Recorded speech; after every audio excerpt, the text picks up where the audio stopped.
Kemudian Bung Dr. Haji Abdul Aziz dari Muhammadiyah. Dipersilakan. Ini komplit banget.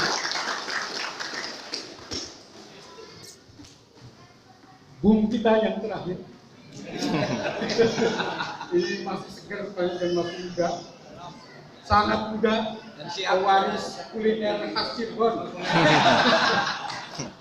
Bung Haji Mustafa SHM, Ketua DPRD dan Ketua DPC PDI Kabupaten Cirebon. Ibu-ibu dan bapak-bapak silakan merapat ke depan supaya acara kita, talk show-nya akan lebih baik terdengar. Hadirin yang disayangi Allah, semuanya disayangi Allah. Amin. Berturut-turut kita akan coba mendengarkan paparan dari sahabat-sahabat kita yang sudah sedang duduk di wakil rakyat ataupun dari komunitas Karni Ilyas Cirebon. Karni Ilyas Cirebon. Dari Bung Karni. Silakan untuk bicara tentang sosok Bupati Pilihan Rakyat tahun 2018 mau tampil dari kita. Terima kasih Kang Nurdin. Assalamualaikum warahmatullahi wabarakatuh. Waalaikumsalam warahmatullahi wabarakatuh. Alhamdulillah di pagi yang cerah ini kita masih diberikan kesehatan sehingga bisa mensyukuri nikmat Allah untuk bersilaturahmi, berkumpul khususnya dengan para pembesar-pembesar Cirebon. Ada saudaraku Pak Haji Mustafa dan yang lainnya, termasuk Mas Mansur dan yang ini sebagai tukang vokal juga, termasuk Kang Nurdin dan semuanya. Terima kasih saya juga bisa dipertemukan oleh Allah, bertemu dengan sahabat-sahabat lama saya, ada Mas Jul, ada Bung Aidin, Pak Nasir, dan semua-semua yang senasib penanggulangan dengan saya. Mudah-mudahan walaupun dalam acara PKS ini, kalau PKS itu ibaratkan seperti semangka kan, dalamnya hijau dan putih kadang-kadang, tapi luarnya hijau dan putih kan dalamnya merah, insya Allah. Alhamdulillah saya Hijau hitam. ada juga ketua partai Nasdem di Selamat di Pak Uhu ini yang paling vokal, paling kritis, sehingga alhamdulillah rakyat memilih dia untuk duduk sama-sama di legislatif sehingga bisa ikut sama-sama mengkritisi yang tidak benarnya Bupati Cirebon maupun Wakil Bupati Cirebon gitu. Kalau dulu yang mengkritisi itu hanya dari PKS, sekarang dari Nasdem pun sama gitu, sama-sama gitu. Jadi alhamdulillah kalau kita lihat Cirebon ini sangat luas sekali, Kang Nurdin. Nah mudah-mudahan ke depan ini saya hanya satu, mencari bupati yang tidak gampang marah, apa yang dikritik.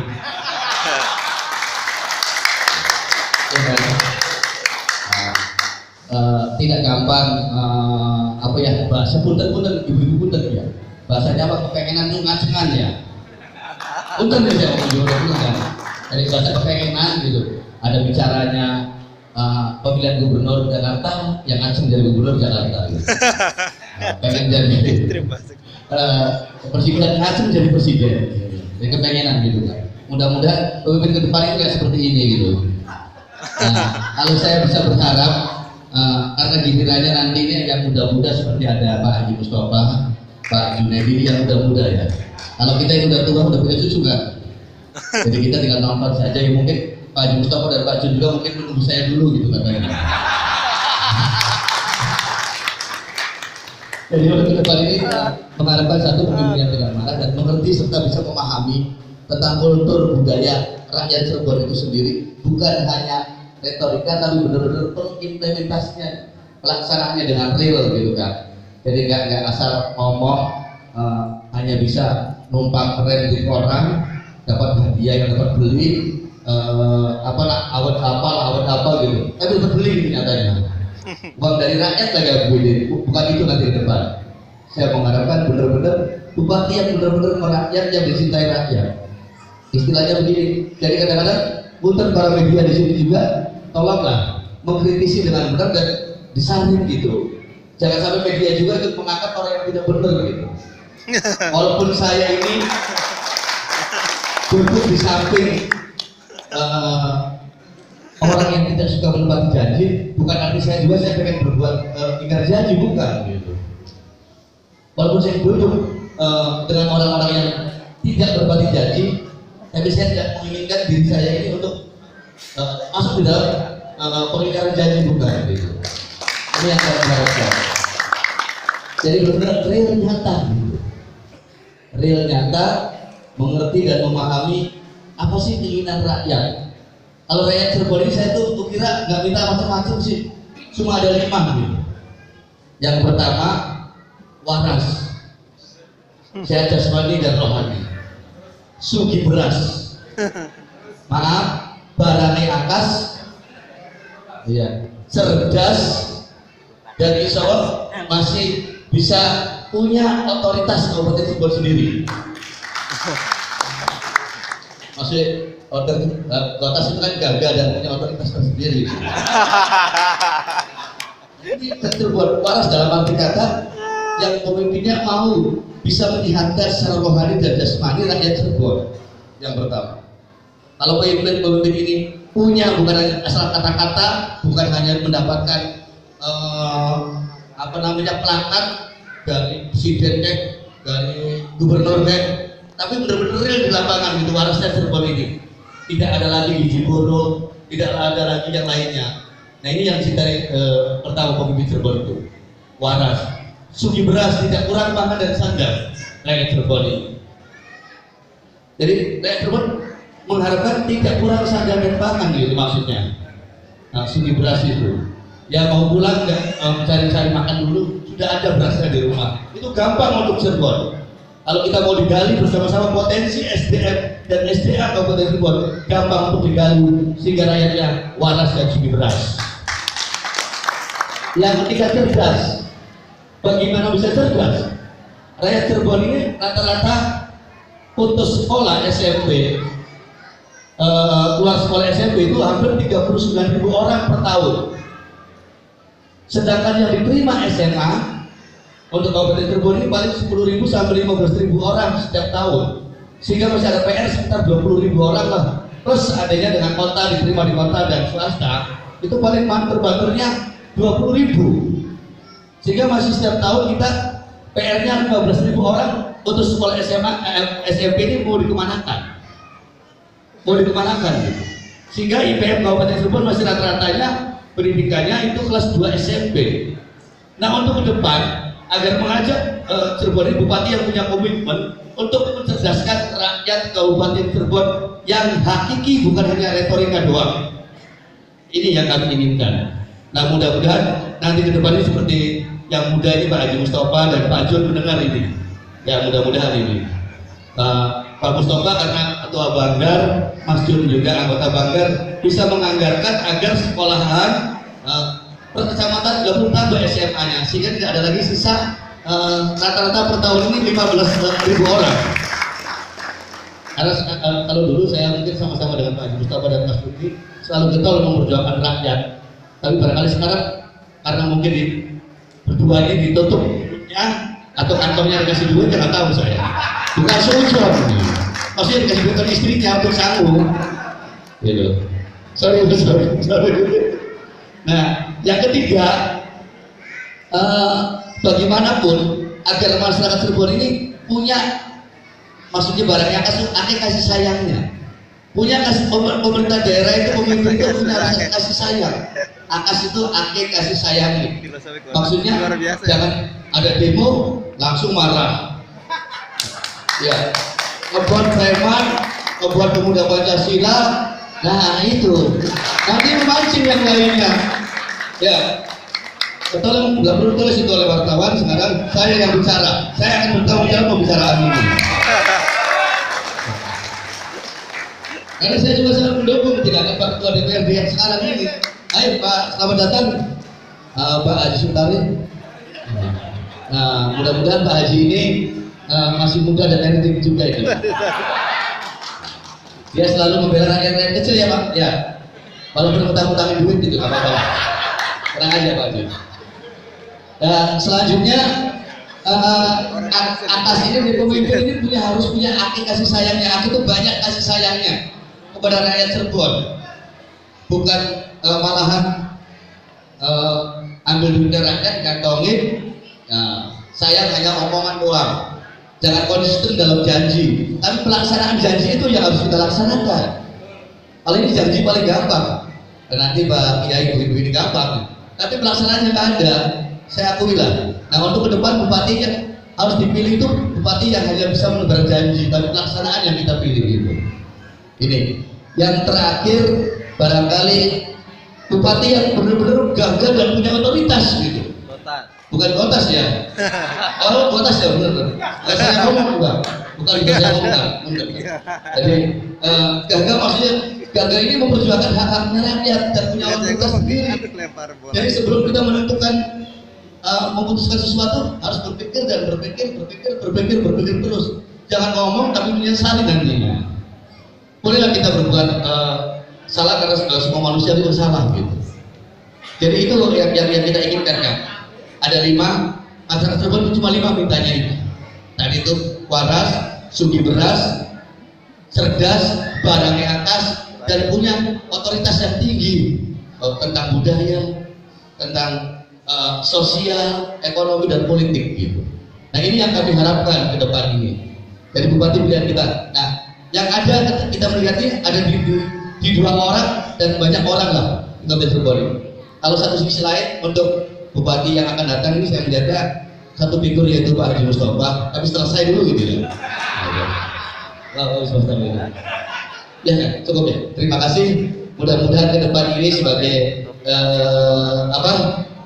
walaupun kita nanti sama-sama melihat ke depan, ya kalau saya sih mungkin sisanya ini aja lah, ya sisanya ini gitu. Kalau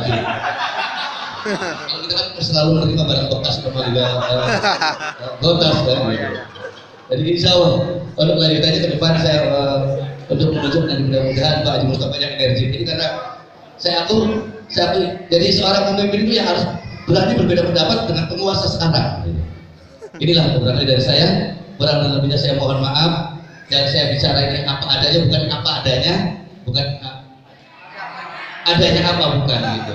Tapi saya selalu berprinsip selagi Gunung Serowe masih menghijau, jangan khawatir kita kekurangan kayu bakar. Itu yang saya harapkan.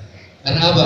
Masih banyak yang dibakar. Insya Allah ke depan masih banyak yang perlu kita panas-panasi sehingga kita mencari daerah atau Kota Cirebon ini mengharapkan yang mendapatkan ya daerah yang penuh ampunan dari Allah Subhanahu Wa Taala, bukan murka nantinya. Terima kasih. Kurang lebihnya saya mohon maaf. Billahi taufiq wal hidayah. Wassalamualaikum warahmatullahi wabarakatuh. Waalaikumsalam warahmatullahi wabarakatuh. Ini rekan-rekan sekalian perlu dicatat omongan tadi dari Bung kita, Bung Gotas, waras, sugih beras, cerdas, punya otoritas, dan terakhir pilihlah Gotas. Si ngomong reang. Si ngomong reang. Baik, ini pasti ada sisi yang berbeda dari kiai kita, Kiai Mahmud Siddiq, untuk membicarakan masa depan Kabupaten Cirebon dan untuk membicarakan tentang bupati pilihan kelak. Kiai, dan saya persilakan untuk berbicara.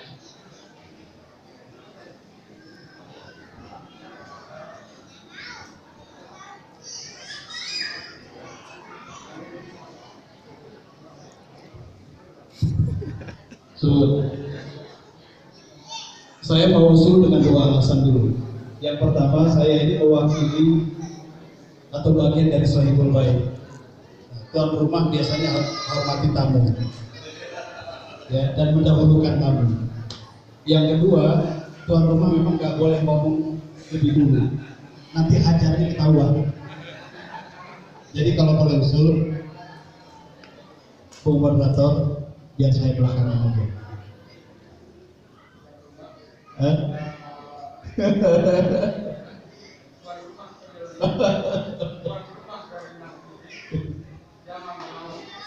Iya.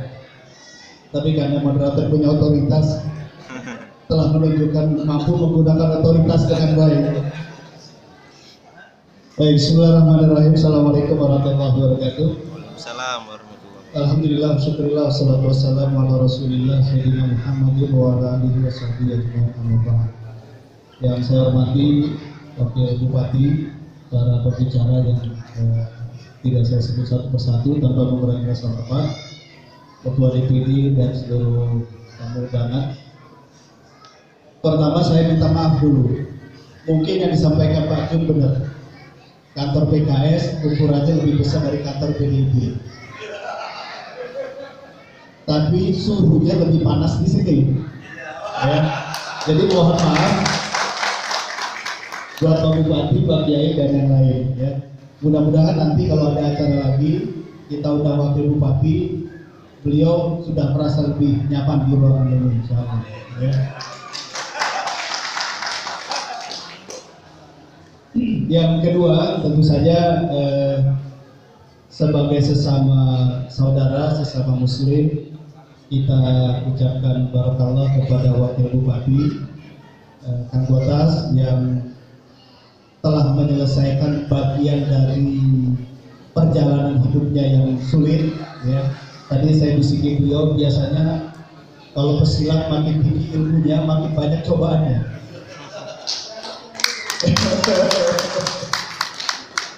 Seperti Nabi Yusuf alaihissalam, kalau kita membaca dalam kisah Al-Quran, itu sebelum masuk istana dan betul-betul jadi penguasa istana, itu ujiannya banyak, ya, ujiannya banyak. Nah, menyambung tema ini mengenai sosok, saya kata bupati atau calon bupati gitu ya, pilihan 2018. Sebenarnya kalau kita berbicara nama dan kedudukan, semua ini sudah tercatat di Lauhul Mahfuz, ya. Ya bukan. Jadi nama-nama itu sudah tercatat. Apakah 2018 atau 2016 seperti Kang Botas bilang tadi, ini udah ada catatannya. Cuma Allah ini nggak mau buka ke kita, itu aja persoalannya. Jadi sekarang kita lagi berupaya ngintip-ngintip kira-kira, ya, siapa sih nama yang dimaksud, dan berikhtiar mudah-mudahan nama yang kita hajatkan nanti nyambung dengan apa yang tertulis di Lauhul Mahfuz. Artinya apa, Bapak Ibu sekalian, semua ikhtiar kita termasuk dalam diskusi ini adalah ikhtiar kita sebagai masyarakat manusia, tapi tidak boleh putus dengan ketetapan Allah Subhanahu wa taala, insyaallah, ya. Nah, kalau kita lihat, saya ingin mengambil satu pelajaran saja dari kisah Nabi Yusuf yang perjalanan hidupnya luar biasa penuh ujian. Ternyata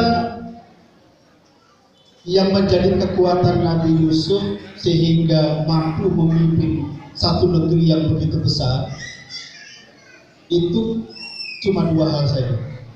Dan itu diakui sendiri, dipromosikan sendiri oleh Nabi Yusuf alaihissalam. Jadi istilahnya kalau pilkada itu beliau mengkampanyekan dirinya dengan dua semboyan, yaitu inni hafizun alim. Aku ini orang yang mampu menjaga, mampu memelihara, dan juga orang yang punya ilmu pengetahuan. Nah, jadi selain yang 5 tadi, saya ingin tambahkan bahwa yang kita butuhkan pemimpin dimanapun, dan wabil khusus di Kabupaten Cirebon ini, kita membutuhkan dua sifat pada calon pemimpin kita ke depan, yaitu hafiz dan alim. Kalau yang alim, yang mampu, yang punya ilmu, itu saya yakin banyak. Cuma teorinya begini, makin lama pengalaman seseorang dalam politik, makin lama pengalaman seorang dalam lembaga legislatif, makin lama pengalaman seseorang dalam pemerintah daerah, biasanya ilmunya tambah banyak. Setuju nggak? Iya kan? Orang yang makin pendek pengalamannya, yang ilmunya juga makin sedikit. Biasanya begitu, ya. Nah, karena yang berilmu ini banyak, cuma yang paling sulit sekarang adalah justru mencari orang yang hafiz. Orang yang punya sifat karakter mampu menjaga, mampu memelihara. Yang pertama apa? Mampu menjaga dan memelihara sistem kehidupan politik kita. Saya ambil contoh di DKI. Di DKI sebentar lagi 17 mau pilkada.